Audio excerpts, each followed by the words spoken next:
Ley General de Subvenciones. Título preliminar. Disposiciones generales. Muy buenas, en el vídeo de hoy vamos a comenzar con la Ley 38/2003 de 17 de noviembre, Ley General de Subvenciones. La normativa está bastante bien estructurada, así que salvo en contadas ocasiones vamos a seguir su orden, que es ámbito de aplicación, disposiciones comunes, procedimiento de concesión y gestión, procedimiento de reintegro, control financiero e infracciones y sanciones. Como iniciamos normativa nueva, toca saber su objeto. ¿Cuál es el objeto de la Ley General de Subvenciones? La regulación del régimen jurídico general de subvenciones otorgada por la Administración General del Estado, norma que se dicta al amparo de la Constitución Española, artículo 149, apartado 1, 13ª, 14ª y 18ª. Damos un salto al artículo 5 y ahora volvemos. ¿Cuál es el régimen jurídico de las subvenciones? ¿Qué normas regulan las subvenciones? Principalmente esta ley, Ley 38/2003 General de Subvenciones. También su normativa de desarrollo, como el Real Decreto 887/2006, las leyes de las comunidades autónomas, cada una la suya, las restantes normas de derecho administrativo, principalmente la Ley 39/2015 y la 40/2015, aunque si nos encontramos en administraciones locales también podemos encontrarnos ordenanzas, decretos, etcétera y alguna otra cosa. Y en defecto de todas ellas, ¿a quién? Normas de derecho privado. O sea, Ley 38/2003, normativa de desarrollo, leyes de las comunidades autónomas, resto de normas de derecho administrativo y, en su defecto, derecho privado. Y si son subvenciones financiadas con cargo a fondos de la Unión Europea, pues estas se van a regir por sus normas comunitarias que les afecten directamente y por la normativa nacional de desarrollo o de transposición de esas normas comunitarias. ¿Qué entiende esta Ley 38/2003 por una administración pública? ¿Qué es una administración pública para la Ley de Subvenciones? Pues, por ejemplo, podría ser la Administración General del Estado, toda la Administración General del Estado es administración pública, la Administración de las Comunidades Autónomas es administración pública, las entidades locales que integran la administración local también es administración pública. Concepto de subvención. Pero mucho cuidado con la palabra subvención, sobre todo de cara a los supuestos prácticos, porque nos van a intentar engañar o confundir con esa palabra.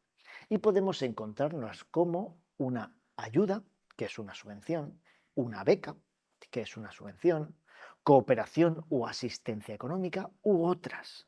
¿Vale? Cuidado de cara a los supuestos prácticos, porque cuando identificamos qué es una subvención, nos regimos por la Ley 38/2003 y su normativa de desarrollo y no por el procedimiento administrativo general.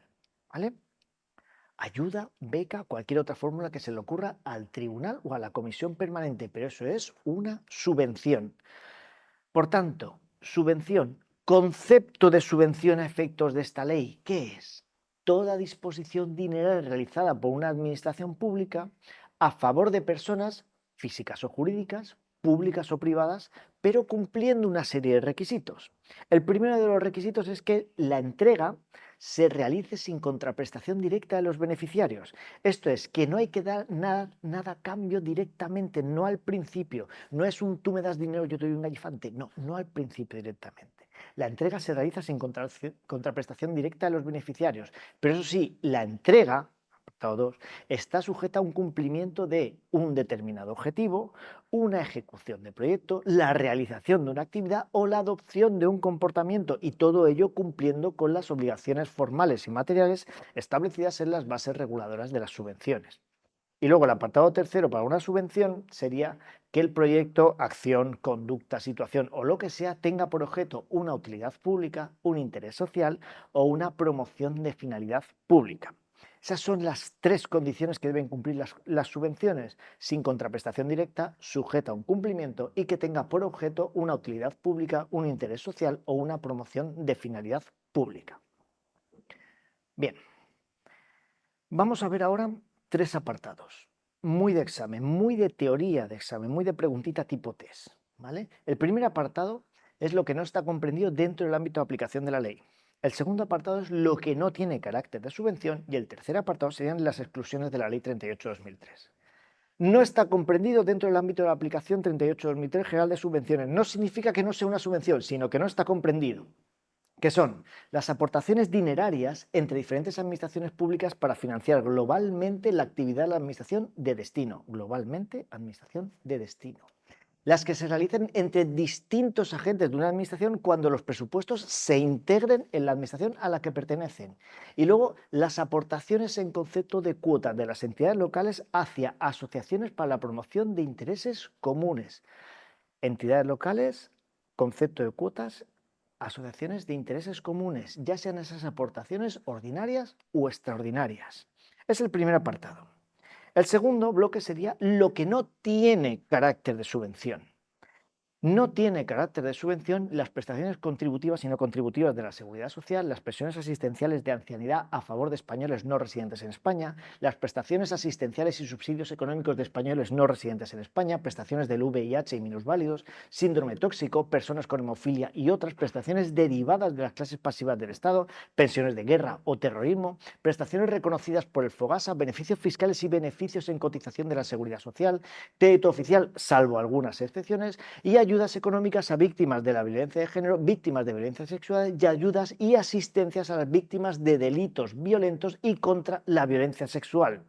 Todas ellas no tienen el carácter de subvención.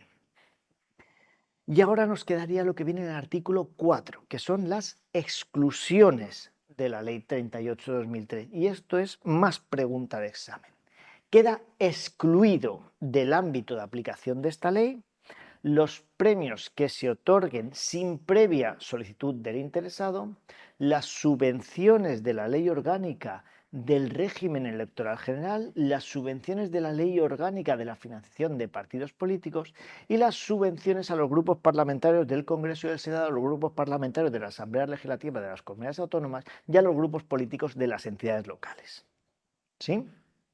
No comprendido, no tiene carácter de subvención y lo excluido. Ahora pasamos a las disposiciones comunes de las subvenciones públicas, o lo que debería de cumplir casi cualquier tipo de subvención. Tenemos unos principios generales, pero cualquier administración pública, antes de empezar a repartir subvenciones, con carácter previo al establecimiento de subvenciones, deberán las administraciones públicas concedentes concretar un plan estratégico. ¿Y para qué?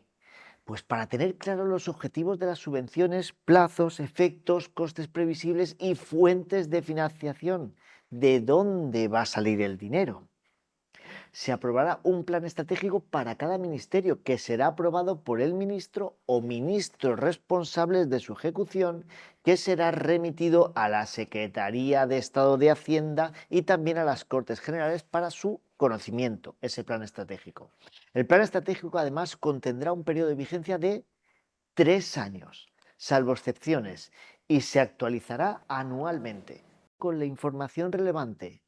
Plan estratégico, vigencia 3 años, aunque hay alguna excepción, y se actualiza anualmente. Perfecto. El contenido de un plan estratégico lo puedes encontrar en el artículo 12 del Real Decreto 887/2006, el Reglamento de Desarrollo de las Subvenciones. Y por supuesto el plan estratégico debe de cumplir con el objetivo de estabilidad presupuestaria y ser coherente con los programas plurianuales ministeriales que tenemos en la Ley 47/2003.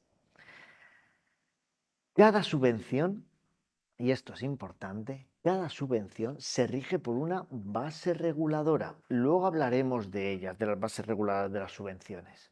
Pues cada base reguladora de cada subvención tiene que hacer mención a este plan estratégico de subvenciones y cómo contribuye a sus objetivos.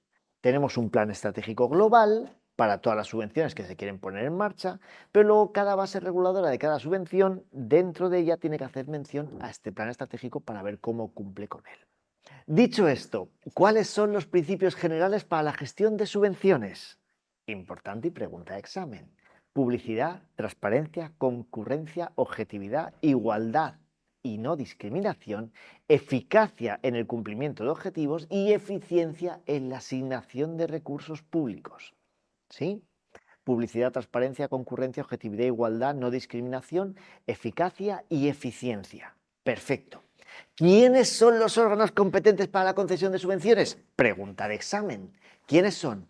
ministros y secretarios de Estado. Pero si ampliamos con la Ley 40/2015, incluimos a los subsecretarios. También tendríamos a los presidentes y directores de organismos y entidades públicas vinculadas o dependientes de la AGE.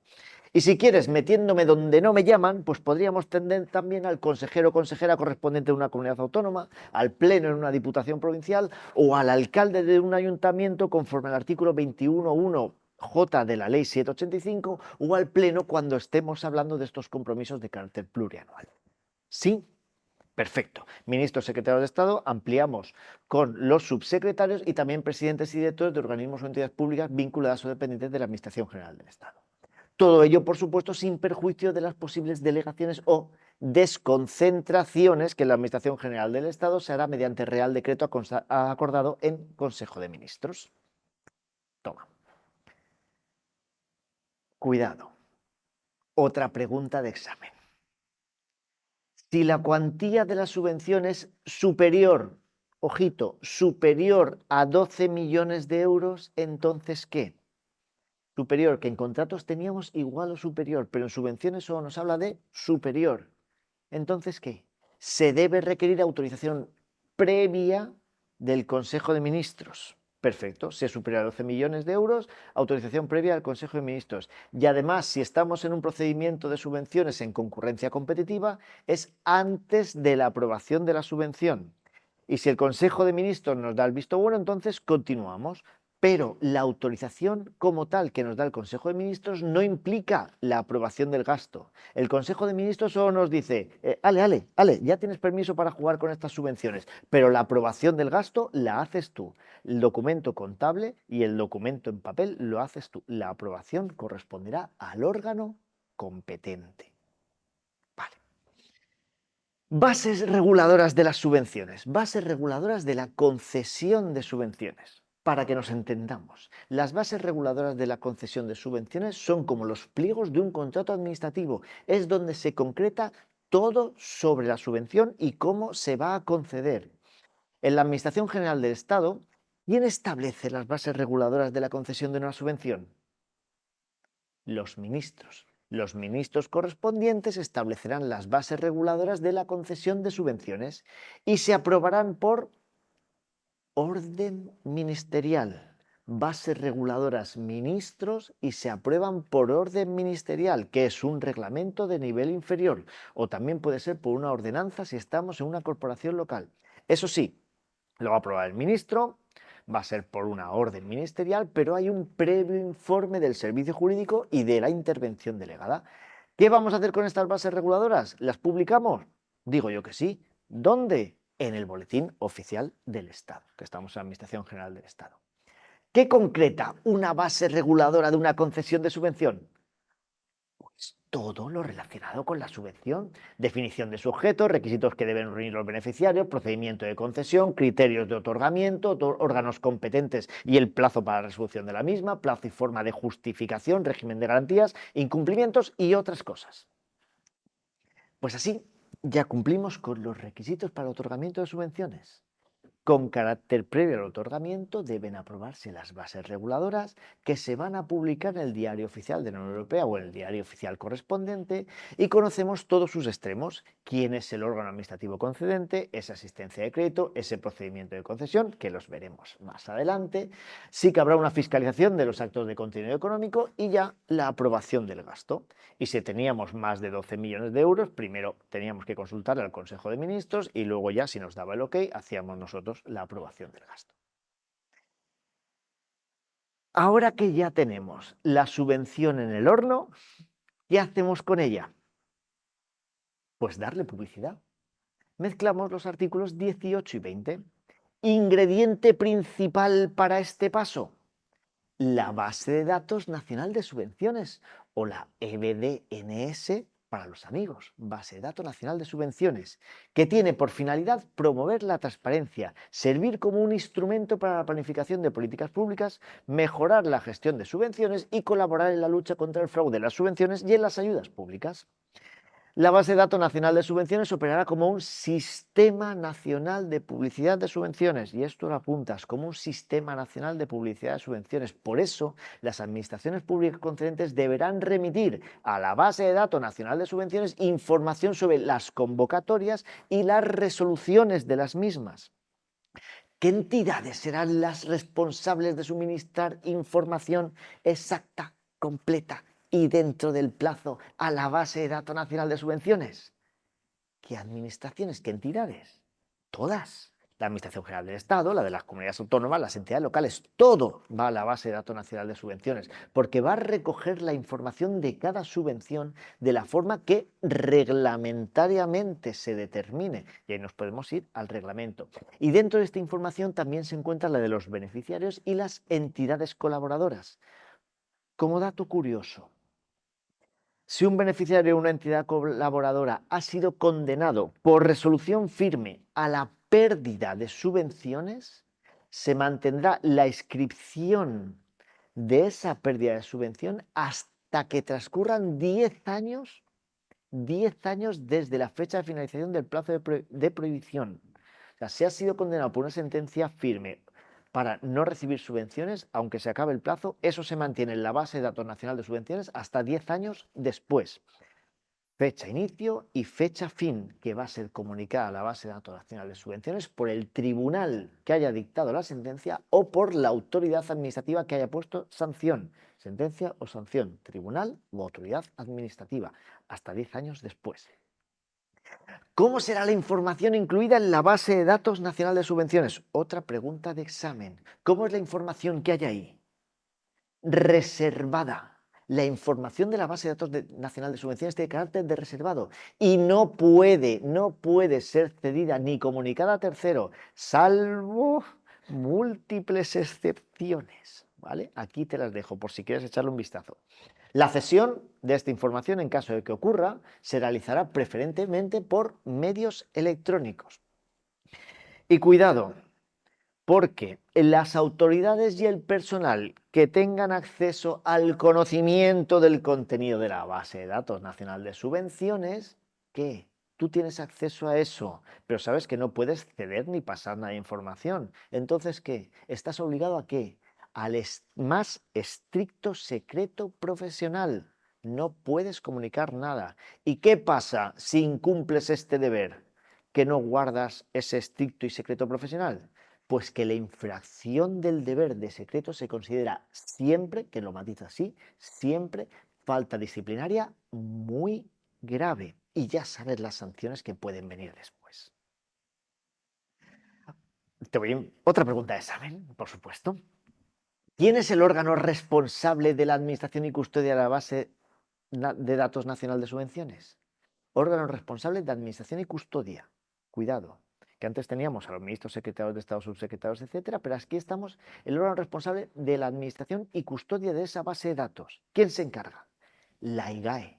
La Intervención General de la Administración del Estado es el órgano responsable de la administración y custodia de la base de datos nacional de subvenciones. Un detallito antes de seguir. Los beneficiarios de las subvenciones deben de dar publicidad de las subvenciones y las ayudas públicas recibidas. ¿Cómo lo van a hacer? Pues poniendo una imagen institucional, una placa, un impreso, una publicidad electrónica o audiovisual o en medios de comunicación. Vale, eso como detalle, pero recuerda siempre que administración y custodia de la base de datos nacional de subvenciones se encarga la IGAE, la Intervención General de la Administración del Estado. Financiación de las subvenciones. Más bien financiación de la actividad subvencionada. Lo más claro que nos tiene que quedar es que, con respecto a las subvenciones, en ningún caso, la cuantía de la subvención, ya sea aislada o conjuntamente con otras subvenciones, podrá superar el coste de la actividad subvencionada. No ganas dinero en ningún momento con las subvenciones. Máximo es el dinero que te has gastado, que es lo que te va a dar la administración o administraciones concedentes. ¿Vale? En ningún caso la cuantía de la subvención puede superar el coste de la actividad subvencionada. Te lo va a subvencionar en todo o en parte, pero nunca más. Pero las normativas reguladoras pueden exigir que haya parte que debas cubrir tú con financiación propia. Cuidado, y eso lo vas a tener que acreditar. Lo vas a tener que acreditar luego con facturas electrónicas o los documentos correspondientes. Y si con ese dinero que tú recibes de la administración pública obtienes rendimientos financieros, ojo, ese rendimiento se aplicará a la actividad subvencionada, salvo que en la propia base reguladora se diga lo contrario. ¿Sí? Perfecto, volvemos atrás. En ningún caso la cuantía de la subvención podrá superar el coste de la actividad subvencionada. Con eso es con lo que tienes que quedar. Un paso más. Vamos a conocer ahora, ya por fin, a los beneficiarios y a las entidades colaboradoras. Las entidades colaboradoras son las que actúan como intermediarios entre la administración y el beneficiario es el que recibe la subvención, el que se beneficia.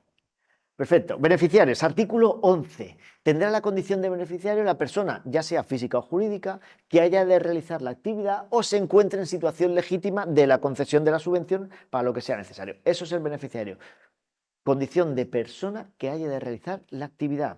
¿Los beneficiarios tienen obligaciones? Por supuesto que tienen obligaciones. Artículo 14. Cumplir el objetivo, realizar la actividad, ejecutar un proyecto, adoptar un comportamiento, justificar requisitos y condiciones, someterse a actuaciones de comprobación si lo está haciendo bien correctamente, ya lo que tiene que hacer o el dinero, comunicar si ha recibido otras subvenciones, estar al corriente con las obligaciones tributarias antes de la propuesta de resolución de la subvención, tener los libros contables al día, conservar documentos justificativos, medidas de difusión que sean necesarias o requeridas, como hemos visto antes, la publicidad, y proceder al reintegro de los fondos percibidos cuando te has portado mal con la subvención. Y ahí nos vamos al artículo 37. Esas son las obligaciones que tienen los beneficiarios. ¿Quiénes serán los otros? Las entidades colaboradoras. Una entidad colaboradora es la que, actuando en nombre y por cuenta del órgano concedente de la subvención, esta coge, entrega y distribuye los fondos públicos a los beneficiarios. Los fondos a repartir por parte de las entidades colaboradoras en ningún caso se considerarán parte integrante de su patrimonio. ¿Qué significa esto? Que el dinero que recibe la entidad colaboradora está de paso, no les pertenece, por eso no se considera parte integrante de su patrimonio, no es su dinero, es el de la administración pública concedente, ella lo recoge durante un tiempo y lo reparte. Bien. Comunidades autónomas y entidades locales pueden ser entidades colaboradoras del Estado que se dediquen a repartir esos fondos. Y también al revés, el Estado con las comunidades autónomas y las entidades locales. ¿Y cómo hacemos esa colaboración entre una administración concedente y una entidad colaboradora? ¿Cómo hacemos esa colaboración? A través de un convenio.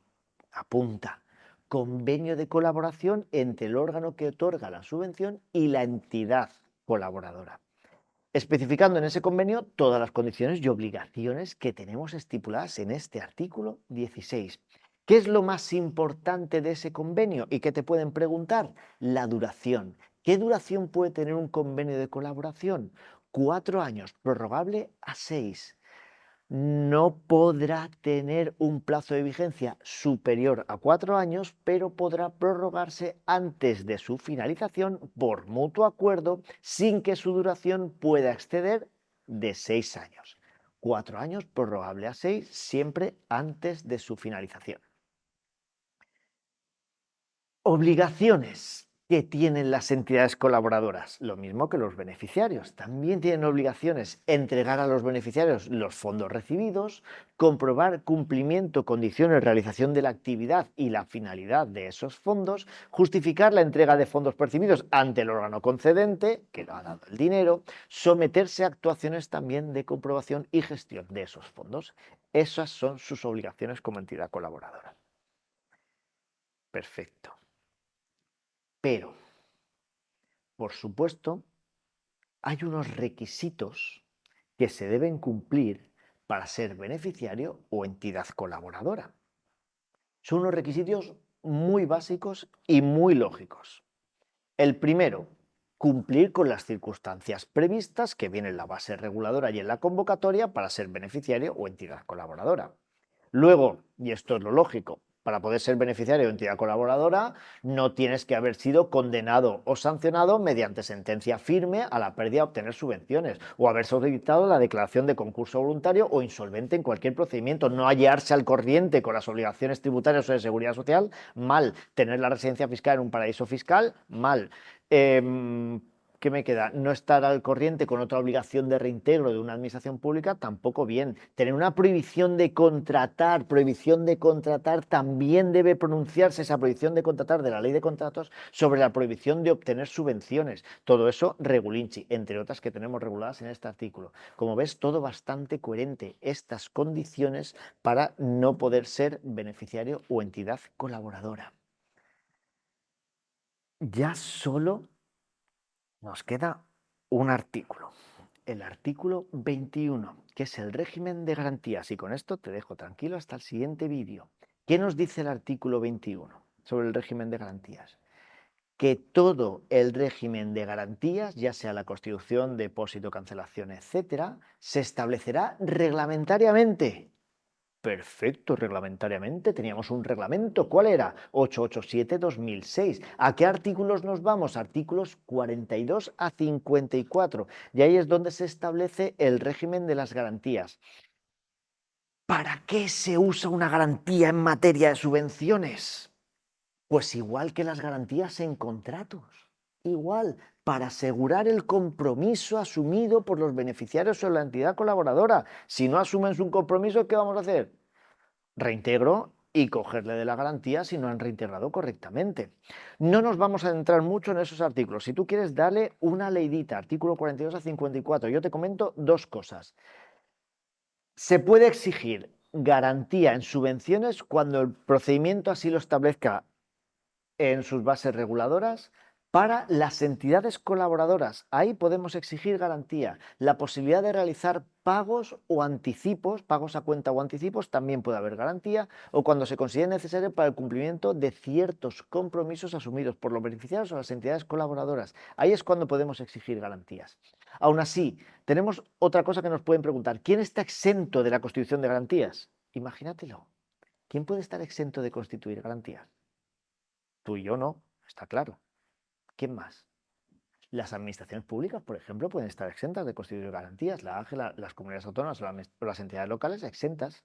Los beneficiarios, cuando el importe de la subvención es inferior a 3.000 euros, exento de garantías. Las que vienen exceptuadas por una ley, las no lucrativas, las notas y otras. ¿Vale? Ahí los quedamos. Yo me quedaría con dos de aquí. La Administración General del Estado, comunidades autónomas y entidades locales están exentas, y las de los beneficiarios cuya subvención es inferior a 3.000 euros. Ahí es cuando estamos exentos de garantía. Y con esto, ¿sabes lo que te digo? Que suficiente. Título 1.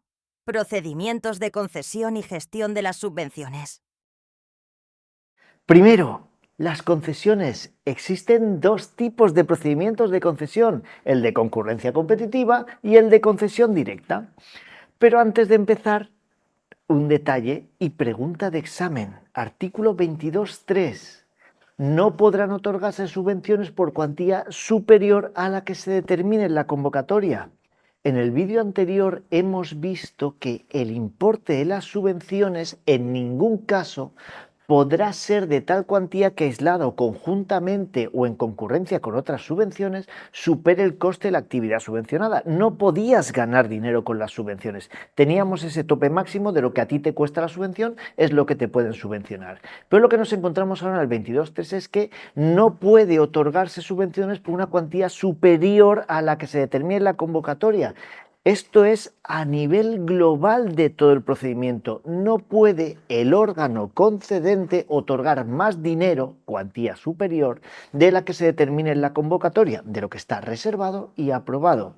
Aunque, si vamos al reglamento, artículo 58, nos dice que excepcionalmente la convocatoria podrá fijar una cuantía adicional cuya aplicación a la concesión de subvenciones no requerirá una nueva convocatoria. Eso sí, con una serie de reglas que no vamos a entrar, pero que sepas que puede estar ahí en el reglamento.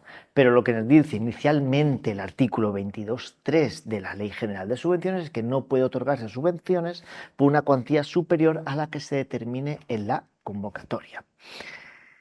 Y también te digo que al igual que en contrato y en otros gastos, en subvenciones también existen las subvenciones plurianuales y también las subvenciones de tramitación anticipada.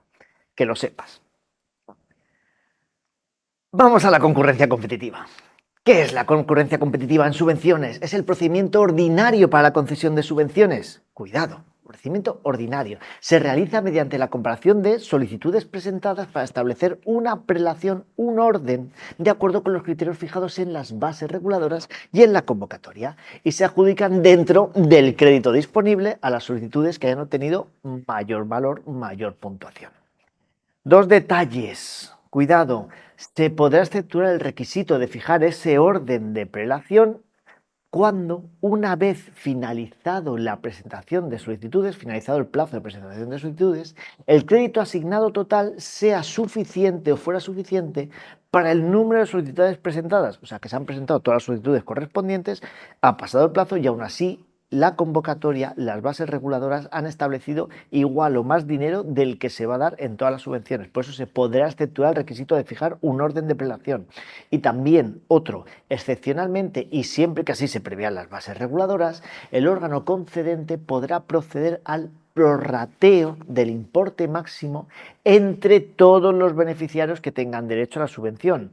Ya no es que se establezca una prelación, sino en que todos los que tienen derecho se coge el importe global y se reparte en prorrateo, pero esto es excepcionalmente. Bien, y aquí comienza el juego. ¿Cómo se inicia el procedimiento de concesión de subvenciones en concurrencia competitiva? Pregunta típica de examen. ¿Cómo se inicia? Siempre de oficio y se realiza mediante la convocatoria aprobada por el órgano competente. ¿Quién era el órgano competente? Nos acordamos, ministros, secretarios de Estado y también veíamos a los subsecretarios, presidentes y directores, etcétera, etcétera, comunidades autónomas, entidades locales. ¿Dónde publicamos la convocatoria de la subvención? ¿Dónde? En la base de datos nacional de subvenciones y un extracto de la convocatoria en el BOE. En total, todo completo en la base de datos nacional de subvenciones y un extracto de la resolución o de la convocatoria en el Boletín Oficial del Estado. ¿Vale? ¿Qué nos vamos a encontrar dentro de esa convocatoria? Lo primero, las bases reguladoras de la concesión de subvención aprobada por el órgano competente y en el diario oficial en el que está publicada. Un crédito presupuestario y una cuantía máxima, como hemos hablado, del procedimiento. Objeto, condiciones, finalidad de la subvención, régimen de concurrencia competitiva, porque estamos dentro de él, requisitos que tienen que reunir las solicitudes, órgano de instrucción y el de resolución. El órgano de instrucción es el que trabaja todo el procedimiento de la subvención y luego le va a pasar la propuesta de concesión al órgano de resolución, plazo de presentación de solicitudes y plazo para resolver, sí. Documentación que se debe acompañar a las solicitudes, criterio de valoración, medios de notificación y publicación y si la resolución de la concesión de la subvención pone o no fin a la vía administrativa. Y si no pone fin a la vía administrativa, ante quién hay que presentar el recurso de alzada. El plazo ya te lo sabes. Y además, cuidado, además, bajando un poquito en este artículo, la normativa de subvenciones hace referencia a la ley del procedimiento administrativo común para la necesidad de aportar documentación que ya se encuentre en poder de la administración o la no necesidad de aportar esa documentación que ya se encuentre en poder de la administración, pero con un detalle. Nos dice que estos documentos que ya se encuentren en poder de la administración de otro procedimiento pueden volver al procedimiento actual siempre y cuando no haya transcurrido más de 5 años desde la finalización del procedimiento anterior. No haya transcurrido más de 5 años, por si acaso, mucho cuidado, más de 5 años desde la finalización del procedimiento anterior. Aún así, aunque no hayan pasado esos 5 años, si la administración no puede recuperar los documentos, podrá requerirte la presentación siempre antes de la propuesta de la resolución. Vale. Otra pregunta de examen. ¿Qué ocurre si la solicitud de la subvención no reúne los requisitos establecidos? Pues habrá que requerir al interesado que subsane. ¿En qué plazo? Cuidado, estás en subvenciones. Plazo máximo e improrrogable de 10 días hábiles. ¿Por qué improrrogable? ¿Por qué no se puede ampliar conforme lo hemos visto más de una vez en la 39 de 2015? ¿Por qué improrrogable esos 10 días hábiles? Uno, porque lo dice esta ley, plazo máximo improrrogable, ya no hacemos nada más, tenemos una ley que nos dice exactamente esto. Y luego además, ¿por qué? Porque estamos en un procedimiento de concurrencia competitiva, artículo 68.2 de la ley 39/2015. No se puede ampliar procesos selectivos o procesos de concurrencia competitiva, no se pueden ampliar. Entonces, 10 días hábiles máximos e improrrogables. Y si no se subsana, pues desistido de la solicitud. Y con esto ponemos fin al principio. Instrucción. La instrucción le corresponde al órgano que se designe en la convocatoria. ¿Y qué va a hacer este órgano? Pues realizar de oficio cuantas acciones sean necesarias para formular la propuesta de resolución. Va a pedir los informes que estime necesarios o sean exigidos en la convocatoria, que deberán ser emitidos en un plazo de 10 días hábiles, salvo que se establezca un plazo menor u otro mayor, pero si es mayor en ningún momento podrá exceder de 2 meses. Y si no se emite este informe cuando es preceptivo determinante, ¿se podrá suspender el procedimiento? Sí, se podrá suspender. Acuérdate del artículo 22.1 de la 39/2015. Y el órgano instructor también va a realizar la evaluación de las solicitudes presentadas. Entonces, el órgano instructor lo que hace es la petición de informes y también la evaluación de las solicitudes. Una vez que hace esto, el órgano instructor formula una propuesta provisional que va a notificar a los interesados. Con esta propuesta provisional que se notifica, los interesados tienen un plazo de 10 días hábiles para presentar las alegaciones que estimen convenientes. Perfecto. Concluida el plazo de revisión de alegaciones o prescindiendo de este trámite de audiencia por no ser necesario, entonces pasamos de una provisional a que el órgano instructor haga o formule una propuesta de resolución definitiva que también va a notificar con él o los solicitantes que sean propuestos y su cuantía. Pero cuidado, que es solo una propuesta. Proponer no es resolver. Yo te propongo matrimonio, pero hasta que no firmamos no estamos casados. Por eso, las propuestas de resolución, ya sean provisional o definitivas, no crean derecho alguno a favor del beneficiario mientras no se notifique la resolución de la concesión de la subvención. Cuidado, las propuestas no crean derecho alguno, la resolución sí. Con esto acaba la fase de instrucción e iniciamos la fase de resolución. Bien, una vez se aprueba la propuesta de resolución definitiva en la fase de instrucción, se eleva al órgano competente para resolver, que dispondrá, cuidado con esto que aparece en el reglamento y no en la ley, de un plazo de 15 días hábiles para resolver desde que se le eleva la propuesta definitiva de resolución. Genial. El órgano competente para resolver resolverá y resolverá con todo lo que tiene que contener una resolución, artículo 88 de la 39. Y por supuesto quedará claramente identificados los compromisos que son asumidos por los beneficiarios. ¿Se motiva la resolución de una concesión en concurrencia competitiva? Por supuesto, conforme a lo que se establece en la base reguladora de la propia subvención, quedando fundamentado completamente el procedimiento para la subvención y acuérdate también del artículo, y volvemos a la 39/2015, artículo 35, apartado 2. La motivación de los actos que pongan fin a los procedimientos selectivos y de concurrencia competitiva se realizará de conformidad con lo que dispongan las normas que regulen sus convocatorias. Pregunta de examen. ¿En qué plazo se debe resolver y notificar la concesión de una subvención en concurrencia competitiva? Plazo completo, ¿vale? De inicio a fin. ¿Qué plazo? Te lo sabes.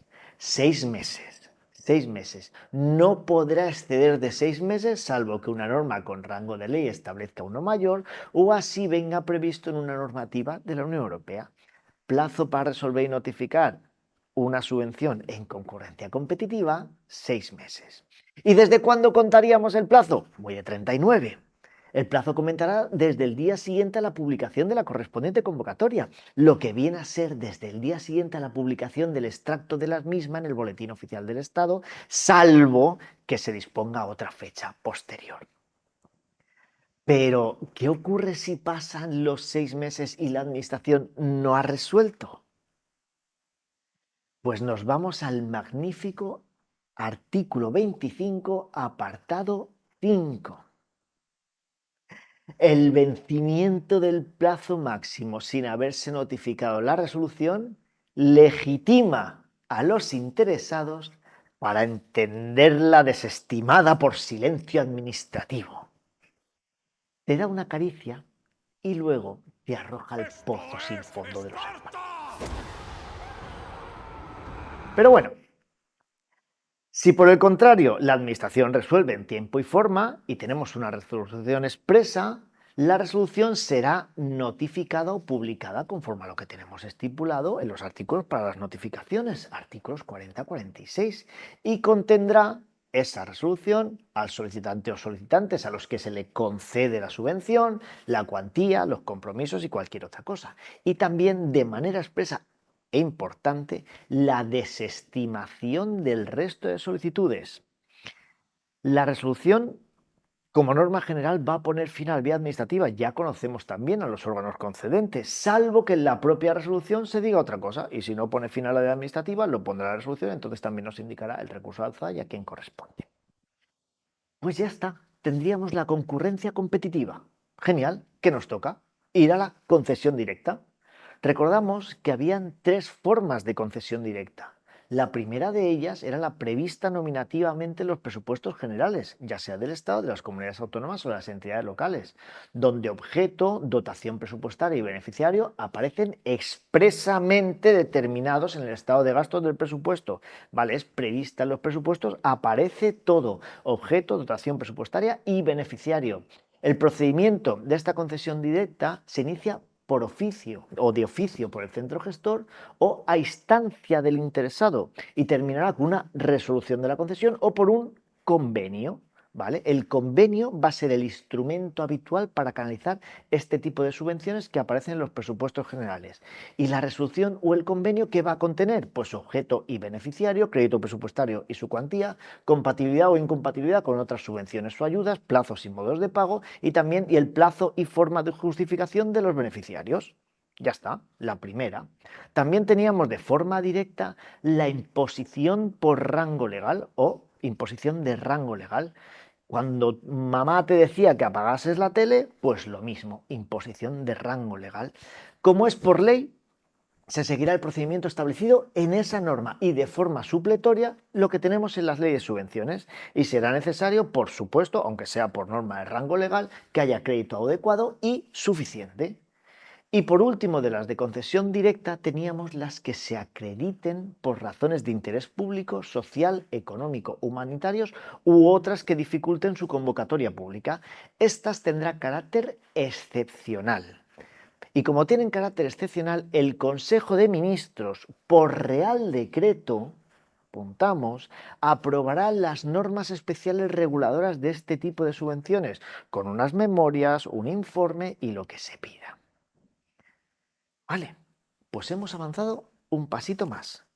Los dos procedimientos de concesión, el procedimiento ordinario de concurrencia competitiva con unos requisitos previos, el plan estratégico, la aprobación de asignación presupuestaria y las bases reguladoras, una iniciación por el órgano competente con su convocatoria en la base de datos nacional de subvenciones y el extracto en el BOE y las solicitudes, una instrucción que es la evaluación de las solicitudes con una propuesta provisional y una propuesta definitiva que ambas se notifican y la resolución que es en el plazo de 15 días hábiles desde la elevación de la propuesta definitiva al órgano competente para resolver, que se resuelve en 6 meses todo el proceso y se notifica a los interesados con la resolución y los recursos que procedan.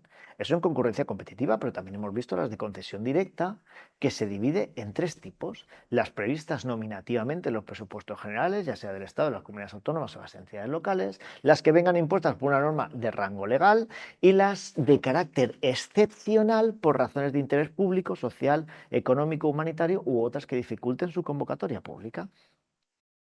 Pues ahora ya conocemos los procedimientos y vamos al artículo más preguntado en los exámenes de oposición sobre esta ley de subvenciones. Es el artículo 34. Procedimiento de aprobación del gasto y pago de las subvenciones. Y nos vamos a apoyar en las reglas 81 a 87 de la Orden 1-1996 por la que se aprueba la instrucción operatoria contable. A efectos contables y antes de comenzar a moverlo todo, el servicio gestor realizará una reserva de crédito a través de un documento RC. Antes de comenzar, una reserva de crédito, que nos lo dice la orden. Volvemos a la ley y al inicio de este artículo 34. Primero, con carácter previo a la convocatoria de la subvención, o sea, antes de publicarla en la Base de Datos Nacional de Subvenciones y su extracto en el BOE, deberá de efectuarse la aprobación del gasto. ¿Sí? Con carácter previo a la convocatoria de la subvención, aprobación del gasto. Y con ello el documento contable A, por una cuantía cierta o aproximada, reservando a tal fin la totalidad o parte de un crédito presupuestario. Todo eso que te suena de la Ley General Presupuestaria. Bien, con carácter previo a la convocatoria, aprobación, documento contable A. Hecha la aprobación, ¿qué hacemos? Se publica. Y entonces se inicia el plazo de presentación de solicitudes, se evalúan, propuesta provisional, propuesta definitiva y resolución. Paso 2. La resolución de la concesión de la subvención conllevará el compromiso de gasto correspondiente. Ya es por un importe determinado o determinable, relevancia jurídica con terceros, tenemos una resolución hacia una persona física o jurídica y con ello un documento contable de compromiso del gasto. Y volvemos a repetir, la resolución de concesión de la subvención conllevará el compromiso de gasto correspondiente. Y luego, 3, el pago. El pago de la subvención se realiza previa justificación por el beneficiario de la actividad, el proyecto, el objetivo o lo que sea. Primero se realiza la acción, se justifica y luego se paga. Y con ello el documento contable OK de reconocimiento de la obligación. Exigencia de un crédito exigible derivado de un gasto aprobado y comprometido. Y con esto ya tendríamos la concurrencia competitiva con carácter previo a la convocatoria, aprobación documento A, con la resolución de la concesión, el documento contable D de compromiso del gasto, y con la justificación de la subvención, el pago, documento contable OK. Bien, pero si fuese en concesión directa, la orden 1/1996 me dice que lo podríamos hacer de dos formas, a efectos contables. Tendríamos al inicio un documento contable AD, aprobación y compromiso, y luego un documento contable de pago OK en el momento en que se justifica. O, si se puede, directamente todo junto en un solo documento, AD OK, aprobación, compromiso y pago. Bien, esto es lo que me dice la orden, en concesión directa.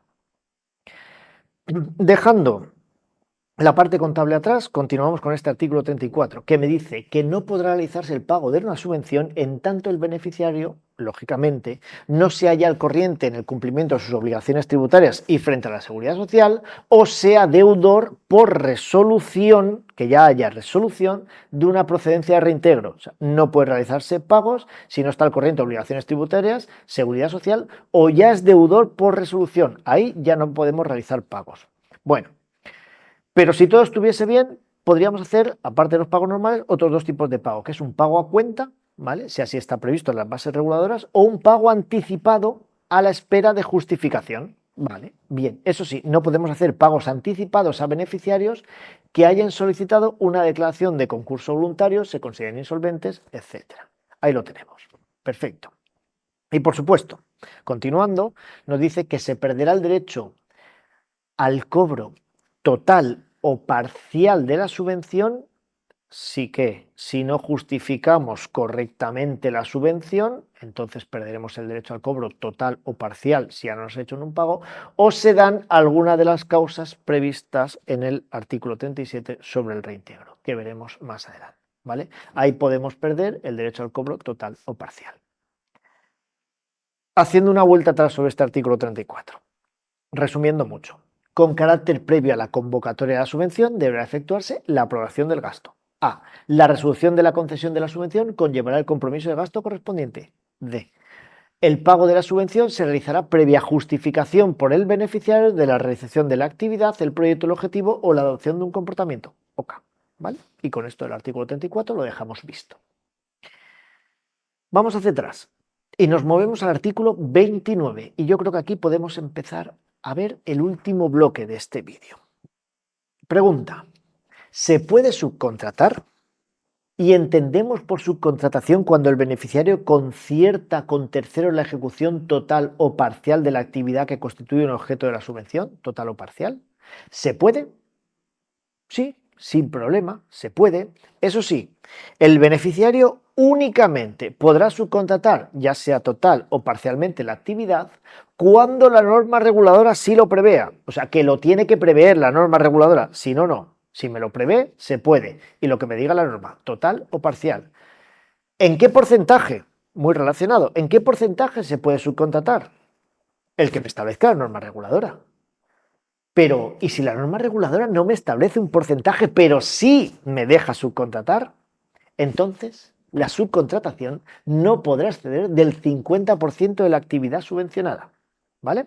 Si sí me deja, pero no me dice porcentaje, no puede exceder del 50%. Condición importante que encontramos en este artículo 29. Si la actividad subcontratada excede, cuidado, excede del 20% del importe de la subvención y es superior a 60.000, excede del 20 y es superior a 60.000 euros, entonces necesitamos una autorización previa de la autoridad concedente y además hay que celebrar por escrito el contrato de la subcontratación. Bien, excede del 20%, es superior a 60.000 euros, necesitamos autorización previa y un contrato por escrito.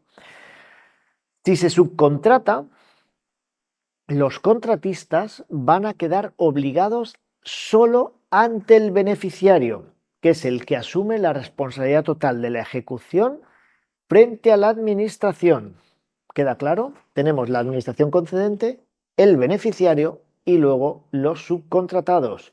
Los subcontratados responden ante el beneficiario y el beneficiario es el que responde ante la administración. No puenteamos del 1 al 3 ni del 3 al 1. 1, 2, 3. Administración, beneficiario, subcontrato. El de subcontrato ante el beneficiario y el beneficiario se la juega ante la administración. Si lo justifica todo correctamente, perfecto, recibirá los pagos. Que no lo hace, malamente. Vale. Luego, con mucha lógica, no se podrá subcontratar en ningún caso a cierto tipo de personas físicas o jurídicas en las que se encuentren una de las prohibiciones de subcontratación que tenemos en el artículo 13, apartado 2. Vale. Esto con respecto al 29. Luego, tendríamos la justificación de las subvenciones en el artículo 30. ¿Cómo justificamos las subvenciones? Lo podemos hacer de tres formas. ¿Vale? La justificación de la subvención se puede hacer de tres formas. Por una cuenta justificativa, por una acreditación de módulos o por una presentación de estados contables. ¿Vale? Estas tres formas, cuenta justificativa, módulos, estados contables. El desarrollo de estas tres formas de justificación lo tenemos entre los artículos 69 a 82 del reglamento. Te lo dejo como información por si tú quieres ampliar tus conocimientos. No lo veo muy necesario, pero por si acaso yo te lo dejo ahí. ¿Vale? ¿Cómo justificamos? De tres formas, cuenta justificativa, módulos, estados contables. Nosotros nos vamos a quedar con la cuenta justificativa, que creo que es la más interesante de cara a un examen. La cuenta justificativa es un acto obligatorio para el beneficiario. Por supuesto, tienes que justificar cuenta justificativa. Si no justificas, ya lo sabes, ¿vale? El plazo de rendición de la cuenta justificativa vendrá estipulado en las bases reguladoras, ¿vale? Y si no se establece nada en las bases reguladoras, el plazo máximo para presentar esa cuenta justificativa será el plazo máximo de 3 meses desde el fin de la actividad, ¿vale? Nosotros tenemos una actividad subvencionada que realizar y tenemos que presentar una cuenta justificativa que vendrá estipulada en las bases reguladoras, cómo presentarla y su plazo. Pero si no me dice nada de plazo en las bases reguladoras, entonces cuando acabe la actividad, máximo 3 meses para presentar esa cuenta justificativa. ¿Cómo acreditamos los gastos? Lo sabes. ¿Cómo se acreditan? Facturas, facturas electrónicas u otros documentos de valor probatorio equivalente. Vale, perfecto. Ya lo tenemos, cuenta justificativa. Lo que me digan las bases reguladoras, si no me dicen máximo 3 meses después del fin de la actividad, y lo vamos a presentar a través de facturas, facturas electrónicas u otros documentos. Aún así, en el artículo 75 del reglamento, y esto te lo comento porque me parece interesante, puede existir una cuenta justificativa simplificada para subvenciones concedidas por un importe inferior a 60.000 euros. ¿Vale? Cuenta justificativa simplificada inferior a 60.000 euros. Y como te he dicho antes, en caso de no cumplir con la obligación de justificar la subvención o haces una justificación insuficiente, pues malamente pasamos al artículo 37, que es el reintegro, que lo veremos. Vale, una preguntita. Y nos vamos al 31. ¿Qué es un gasto subvencionable? ¿Qué es un gasto subvencionable? Vamos a poner 3 puntos aquí. ¿Qué es un gasto subvencionable? El que de manera indubitada responde a la actividad subvencionada, el que resulte estrictamente necesario y el que se realiza dentro del plazo. Eso es un gasto subvencionable. El que responde a la actividad subvencionada, el que es estrictamente necesario y el que se realiza dentro del plazo. Vale. Realizar dentro del plazo, diferenciar con la cuenta justificativa, el que se realiza dentro del plazo de la actividad para subvencionar. Bien, cuidado, porque aquí me dice que si las bases reguladoras otra vez no me establecen plazo, entonces, ¿cuándo tengo que realizar esa actividad? Lo tengo que realizar la actividad o el gasto subvencionable dentro del año natural en que se concede la subvención. ¿Sí? O sea, tenemos que un gasto subvencionable es el que responde a una actividad subvencionada, el que resulta estrictamente necesario y el que se realiza dentro del plazo que me establecerán las bases reguladoras. Pero si las bases reguladoras no me establecen plazo, entonces lo voy a hacer dentro del año natural en que se concede la subvención. Perfecto. Pero mucho cuidado con el apartado 7 de este artículo 31. Apartado 7. ¿Qué tenemos? Nos dice esto. Gastos financieros, gastos de asesoría jurídica, notariales, registrales, periciales son subvencionables si están directamente relacionados con la actividad subvencionada y son indispensables. Financiero, gastos de asesoría jurídica, notariales, registrales, periciales. Si están directamente relacionados con la actividad subvencionada y son indispensables. Y también los tributos, cuando el beneficiario los abona, sí, efectivamente. Perfectos. Estos son si están relacionados con la actividad y son indispensables. Pero, pregunta de examen grandísima, enorme. Los gastos que en ningún caso son subvencionables. ¿Qué gastos en ningún caso son subvencionables? 3 también otra vez. Los intereses deudores de las cuentas bancarias, intereses, recargos y sanciones administrativas y penales y los gastos de procedimientos judiciales. Estos intereses deudores de cuentas bancarias, intereses, recargos y sanciones administrativas y penales y los gastos de procedimientos judiciales nunca van a ser gastos subvencionables. Nunca, ¿vale? Deudores de cuentas bancarias, intereses y recargos y sanciones administrativas y penales y los gastos de procedimientos judiciales. Nunca. Vale. Otro pasito. Artículos 32 y 33, ¿vale? Se encuentra la comprobación de la subvención y de sus valores. Algo muy rapidito.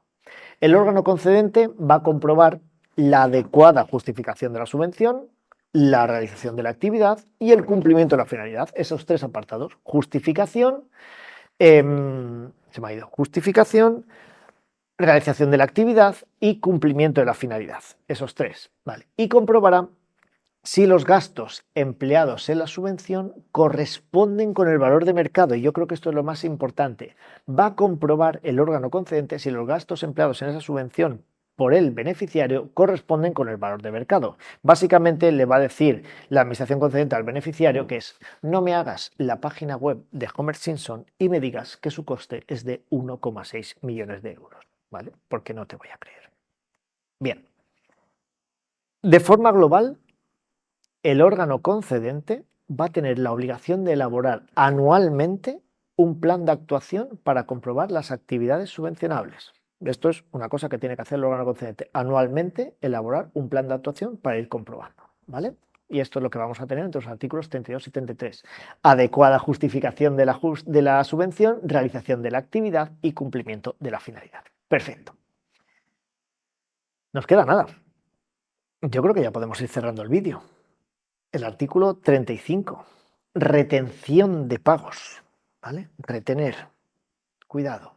Se produce la pérdida del derecho al cobro total o parcial en el momento que, lo que hemos ido diciendo durante todo este tiempo, en el momento en que no justificas la subvención o concurres en alguna de las causas de reintegro del artículo 37, algo que ya te suena pero que veremos en el próximo vídeo. Ahí puede haber una retención de pagos. Pero si se ha iniciado un procedimiento de reintegro, iniciado procedimiento, ¿vale? Que no resolución, que lo que habíamos visto antes, que había resolución, entonces no se podía pagar. Pero aquí es iniciado el procedimiento de reintegro. El órgano concedente, como medida cautelar, por resolución motivada que debe notificar al interesado, puede acordar, ¿vale?, la suspensión de las cantidades pendientes de abonar, ¿vale? Cuidado con eso. Se produce la pérdida total del derecho al cobro total o parcial de la subvención en el momento en que no justificas o estás en el artículo 37, pero ya con resolución del artículo 37. Pero nos da una opción para el órgano concedente, para cubrirse un poquito las espaldas. Si se ha iniciado un procedimiento de reintegro, pero todavía no hay resolución, en el mismo procedimiento, como medida cautelar, por resolución motivada y notificándolo al interesado, se puede acordar la suspensión de las cantidades pendientes de abonar, por si acaso. A ver cómo queda luego la resolución. Si sí hay que pedirle un reintegro o si no y se le paga. Bien. Título 2. Del reintegro de subvenciones. Primero vamos a ver las causas de reintegro, los obligados al reintegro, naturaleza de los créditos a reingresar y la prescripción. Y luego el procedimiento de reintegro. ¿Puede una resolución de concesión ser nula o anulable? Claro que puede. Puede ser una resolución nula cuando tiene un contenido imposible, cuando ha sido dictada prescindiendo total y absolutamente del procedimiento establecido, cuando ha sido un acto expreso por el que se adquieren derechos cuando se carecen de los requisitos, u otras que tenemos en la Ley de Procedimiento Administrativo Común. O también, muy importante, cuando en el procedimiento de subvención de la concesión hay una carencia o insuficiencia de crédito. Esas son las condiciones por las que se puede ser nulo. Pero también tendríamos las anulables, cuando hay una infracción del ordenamiento jurídico que no llega a considerarse causa de nulidad, incluso la desviación de poder. Dependiendo de las causas, el órgano concedente procederá a una revisión de oficio si estamos en actos nulos o a una declaración de lesividad y posterior impugnación al contencioso administrativo si estamos en anulables.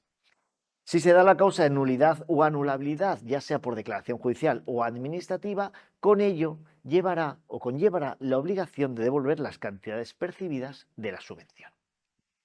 Vale, claro, pero esto es como un reintegro por cosas ocurridas desde la administración, nulo y anulable. Pero es que ahora vamos al artículo 37, donde vienen las causas de reintegro que ocurren por cosillas de los interesados, pequeñas minucias, nimiedades. Con ello, cuando esto ocurre, procederá el reintegro de las cantidades percibidas más el interés legal de demora, que es el interés legal del dinero incrementado en un 25%, desde el momento del pago hacia el beneficiario hasta la fecha en que procede el reintegro o hasta la fecha que el deudor ingresa el dinero. O sea, desde el pago hasta el reintegro o desde el pago hasta el ingreso del dinero. Cantidad percibida más interés de demora, que es el interés legal del dinero, incrementado en un 25%. Pero ahora sí, esas pequeñas cositas que hacen los beneficiarios, ¿por qué causas puede darse el reintegro? Pues por obtener la subvención falseando u ocultando condiciones, incumplimiento total o parcial de la subvención, incumplimiento de la obligación de la justificación de la subvención o una justificación insuficiente, no dar la debida difusión de la subvención, esa publicidad que había que hacerse, negarse a la comprobación del control financiero, ya sea resistencia, excusa, obstrucción negativa, o que se derive la imposibilidad de verificar el empleo dado a los fondos percibidos, incumplimiento de obligaciones y compromisos que afecten a la subvención, artículos 107 a 109 del TFUE cuando derive una necesidad de reintegro y las que vengan previstas distintas de las anteriores en las normas reguladoras de cada subvención. Todas ellas dan como resultado el inicio de un procedimiento de reintegro. Perfecto. Pero antes de entrar en el procedimiento de reintegro real, cosas que debemos de saber y deben de quedar claras de cara al examen por si acaso, artículos 38 a 40. Los beneficiarios y las entidades colaboradoras deberán reingresar, y esto te lo acabo de decir, la totalidad o parte de las cantidades percibidas más el interés legal de demora. Interés legal de demora, te lo repito otra vez, interés legal del dinero incrementado en un 25%. Si hay fallecimiento del obligado al reintegro con cantidades todavía pendientes por reintegrar, las deudas se transmitirán al causaviente. Y la obligación de reintegro, cuidado, es independiente de la sanción que pudiese recaer más adelante. O sea, devuélveme la pasta primero y luego sanción de cara a la pared por portarte mal, conforme a alguna de las causas del artículo 37 o las que vengan distintas en las normas reguladoras de cada subvención. Sigo. El procedimiento de reintegro tendrá siempre carácter administrativo. Cuidado con eso, carácter administrativo, procedimiento de reintegro. Las cantidades a reingresar tendrán la consideración de ingresos de derecho público y el derecho a reconocer o a liquidar el reintegro por parte de la Administración prescribe a los 4 años. ¿Vale? Todo eso es lo que tenemos que tener en cuenta. Y la prescripción de los 4 años, ya sea desde el plazo fin a justificar, desde la acreditación de la situación o desde el fin de las condiciones u obligaciones. ¿Sí? Porque esto es importante.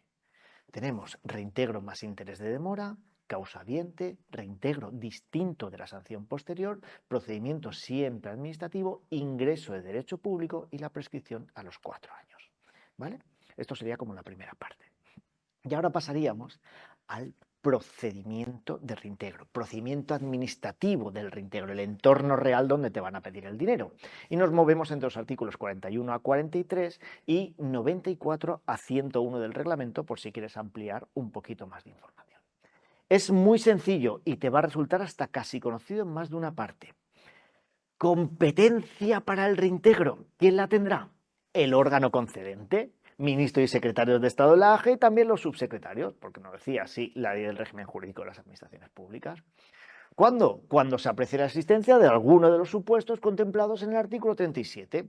Ahí el órgano concedente podrá exigir al beneficiario o a la entidad colaboradora el reintegro de las subvenciones mediante resolución. Muy importante, tiene que haber resolución. ¿Cómo se inicia el procedimiento de reintegro? ¿Cómo vamos a iniciar un procedimiento de reintegro administrativo? De oficio por el órgano competente, ya sea por propia iniciativa, orden superior, petición razonada de otros órganos, denuncia o como consecuencia de un informe del control financiero de la Intervención General de la Administración General del Estado, de la IGAE, ¿vale? Como consecuencia de un informe del control financiero porque la IGAE siempre está vigilando. Pero se inicia de oficio por el órgano competente. El acuerdo que inicie el procedimiento de reintegro deberá indicarse en ese acuerdo la causa que determina el inicio, las obligaciones incumplidas por parte del beneficiario y el importe de la subvención que está afectada por ello. Con el inicio del procedimiento se interrumpirá el plazo de prescripción, esos 4 años que teníamos. Claro, cuando tenemos el acuerdo del inicio del procedimiento de reintegro, el acuerdo como tal, será notificado al interesado o a la entidad colaboradora, dependiendo, y se le dará un plazo de 15 días para que alegue o presente los documentos que estime oportunos. Durante todo el procedimiento de reintegro se va a garantizar, en todo caso, el derecho a la audiencia al interesado. Y, detalle muy importante y pregunta de examen. ¿Cuál es el plazo para resolver y notificar un procedimiento de reintegro? Cuidado, ¿cuál era el plazo para resolver y notificar un procedimiento de subvención? 6 meses, ¿te acuerdas? Si no contestaban 6 meses, desestimado.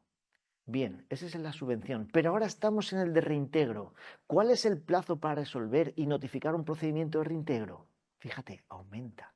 12 meses. Plazo máximo para resolver y notificar la resolución de un procedimiento de reintegro es de 12 meses desde la fecha del acuerdo de iniciación. Vale. Teníamos que tener una resolución. Pues en la misma resolución se va a establecer el plazo y la forma de ingreso de las cantidades que se tienen que reingresar. Y por supuesto, en la resolución del procedimiento de reintegro pondrá fin a la vía administrativa y con ello los recursos que procedan, que ya sabes cuáles son. Potestativo de reposición o directamente a la vía contenciosa. Bueno, pero ¿qué ocurre si transcurre el plazo para resolver sin que se haya notificado la resolución del reintegro? ¿El reintegro más el interés de demora es algo malo para el beneficiario? ¿Lo es? Sí, ¿verdad? Pues entonces, caducidad. Como es algo malo para el interesado, caducidad.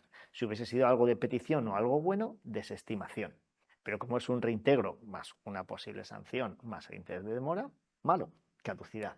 Pero cuidado, que la caducidad no produce por sí sola la prescripción y la administración podría volver a iniciar el procedimiento de reintegro siempre y cuando no pasen esos 4 años. Pues ya lo tenemos, listo, procedimiento de reintegro, de oficio, 12 meses y fin a la vía administrativa. Título 3. Del control financiero de subvenciones. ¿Te acuerdas que una de las causas que podía dar inicio de oficio al procedimiento de reintegro provenía de un informe de control financiero emitido por la Intervención General de la Administración del Estado? Pues es lo que vamos a ver hoy. Es rapidito, no te voy a quitar mucho tiempo. ¿Sobre quién se ejerce el control financiero? Beneficiarios y entidades colaboradoras. ¿Qué se verifica? Adecuada y correcta obtención de la subvención, su cumplimiento, su justificación, financiación de actividades subvencionadas, entre otras. ¿Quién tiene la competencia para el ejercicio del control financiero? Pregunta de examen. ¿Quién tiene la competencia? La IGAE. La Intervención General de la Administración del Estado tiene competencia para el ejercicio del control financiero, sin perjuicio del Tribunal de Cuentas.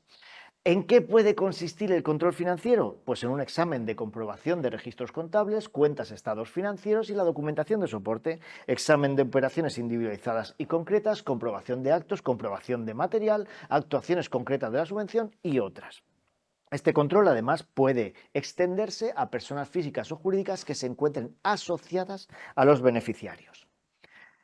La IGAE será también, además, el órgano competente para el control de ayudas y subvenciones financiadas total o parcialmente con cargo a fondos europeos.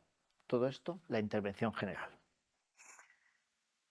¿Quién tiene la obligación de colaborar con la intervención general? ¿Quién tiene la obligación de colaboración? Los beneficiarios, las entidades colaboradoras y terceros relacionados con el objeto de la subvención o la justificación. Todos ellos están obligados a prestar colaboración a la intervención general y a facilitar cuanta documentación sea requerida por esta. La negativa a esa colaboración, ¿cómo la vamos a considerar? Resistencia, excusa, obstrucción o la misma negativa, que es una de las causas del artículo 37 de inicio de un procedimiento de reintegro y además una posible sanción posterior. Por otra parte, los funcionarios de la Intervención General, en el ejercicio de estas funciones de control financiero de las subvenciones, en el ejercicio de este control, tienen una cualidad muy concreta, y es que van a ser considerados agentes de la autoridad. Mientras están en función del control financiero, agentes de la autoridad. Y por supuesto deben guardar confidencialidad y secreto de los asuntos que conozcan por su trabajo. Perfecto. ¿Cómo se aborda el procedimiento del control financiero? Pues todo se adecua a un plan anual de auditorías que aprueba anualmente la Intervención General. Se va a notificar a los interesados el inicio de las actuaciones de control relacionados con ellos directamente que estén dentro de ese plan anual. Notificamos a los interesados con la fecha en que se va a hacer el control, la naturaleza del control, su alcance y otros.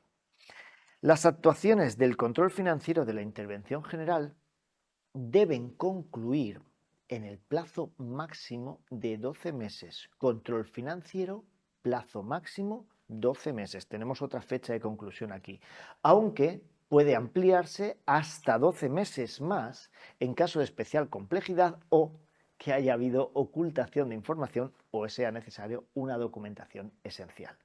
Conclusión de las actuaciones del control financiero, máximo 12 meses. Posibilidad de ampliarlo en 12 meses más. Las actuaciones del control financiero se van a documentar en diligencias y en informes, que ambos van a tener naturaleza de documento público. Los informes son los que vamos a notificar a los beneficiarios y al órgano gestor.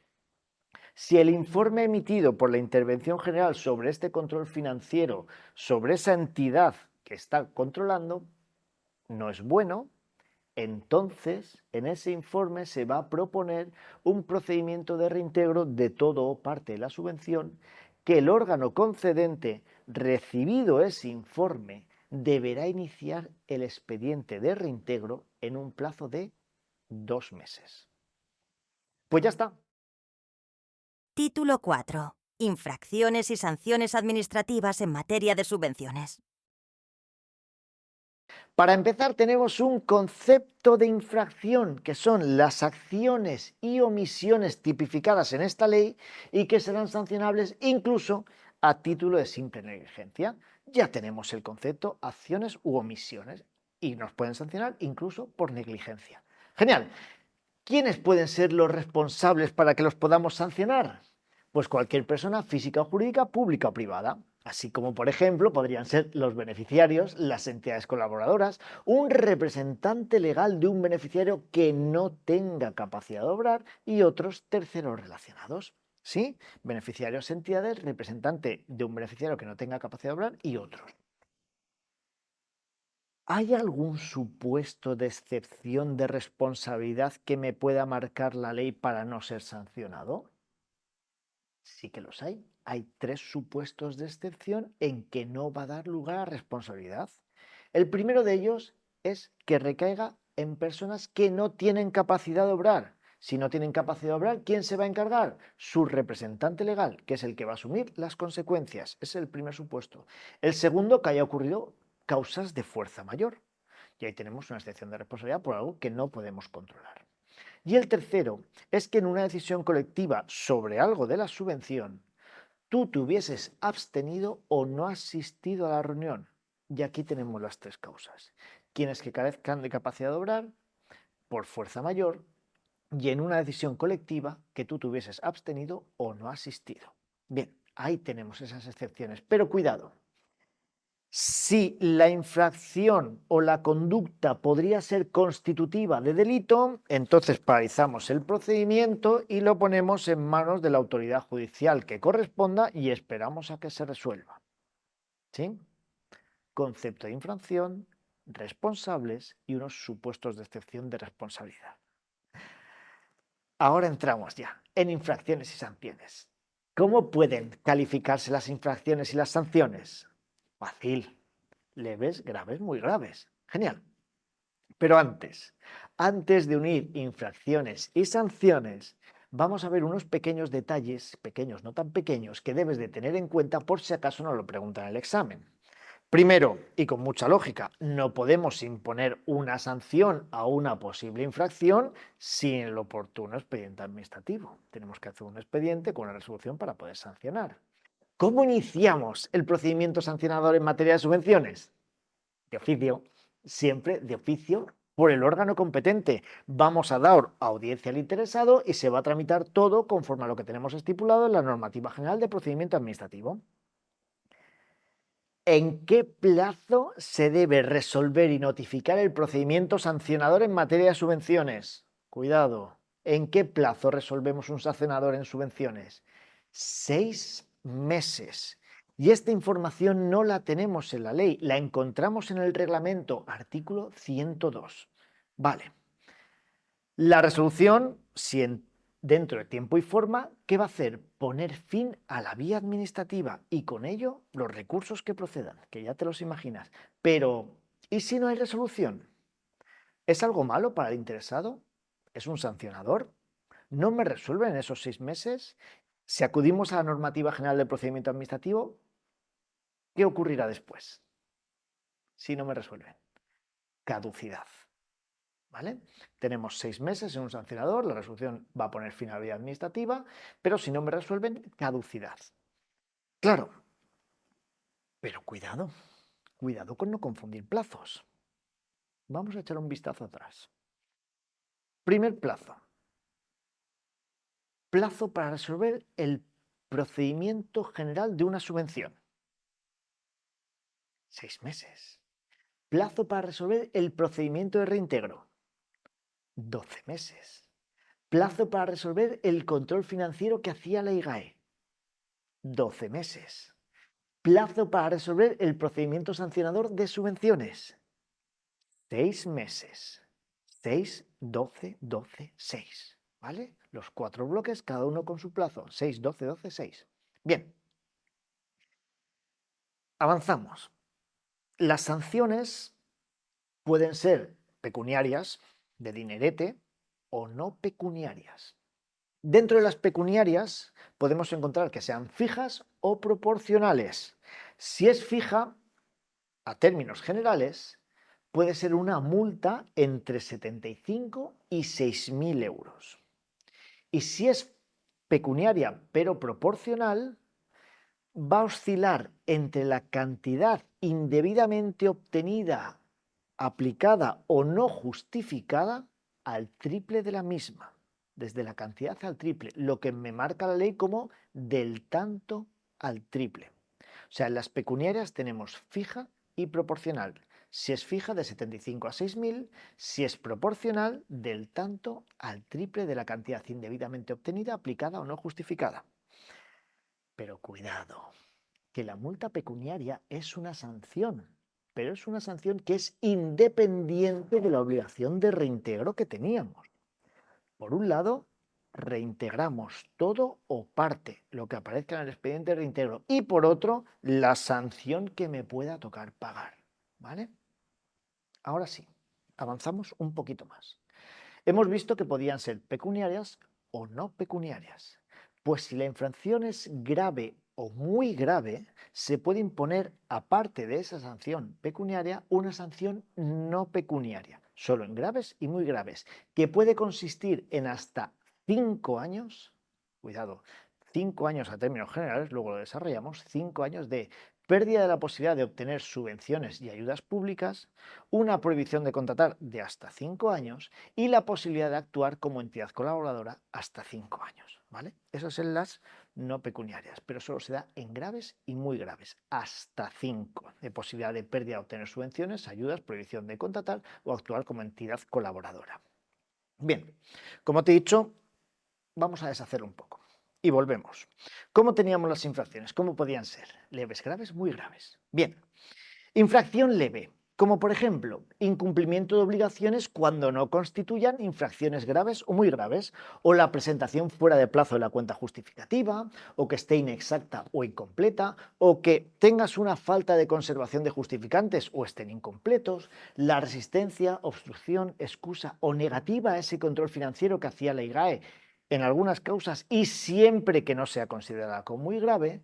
¿Vale? Todo esto como leve. Si cometes algún tipo de estas infracciones y tramitado el correspondiente expediente, te pueden sancionar de forma pecuniaria, que estamos en las leves, de forma pecuniaria con una multa de 75 a 900 euros, que no parece mucho para empezar, de 75 a 900 con una multa fija en leves. Pero, cuidado, si estamos en alguna de este listado, tu infracción es alguna de este listado, entonces la multa puede ser de 150 a 6.000 euros. ¿Vale?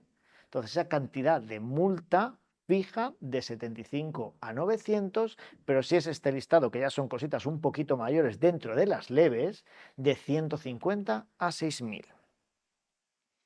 Infracciones graves, como por ejemplo no comunicar que has recibido otra subvención o ayuda para la misma finalidad, alterar sustancialmente los fines de la subvención, la falta de justificación de uso de los fondos una vez transcurrido el plazo para su presentación y alguna otra más que tenemos, entonces ahí dentro de las graves su posible sanción puede ser una multa pecuniaria del tanto al doble. Cuidado, del tanto al doble de la cantidad indebidamente obtenida, aplicada o no justificada, ¿vale?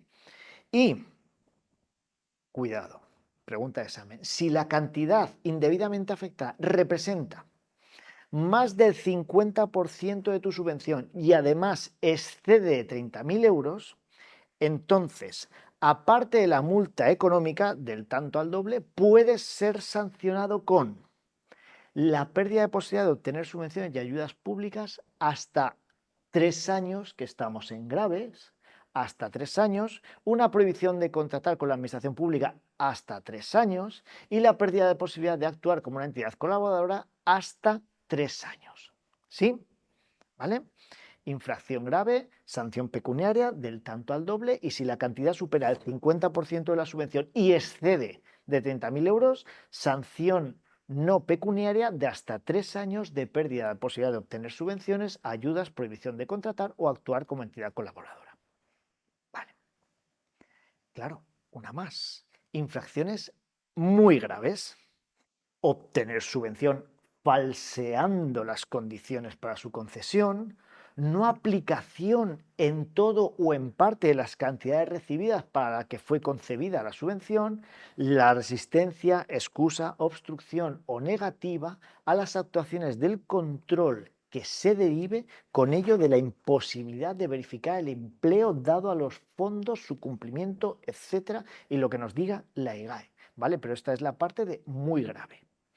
Posible sanción que tenemos ante una infracción muy grave, una multa proporcional que vaya del doble al triple de la cantidad indebidamente obtenida, aplicada o no justificada, y si el perjuicio económico dentro de una muy grave excede de 30.000, fíjate que aquí no hay porcentajes como en grave era más del 50% y 30.000, en muy grave solo es si el perjuicio económico excede de 30.000, entonces pérdida de la posibilidad de obtener subvenciones, ayudas públicas, etcétera, hasta 5 años, aquí ya son 5 el total, prohibición de contratar hasta 5 años, pérdida de la posibilidad de actuar como una entidad colaboradora hasta 5 años.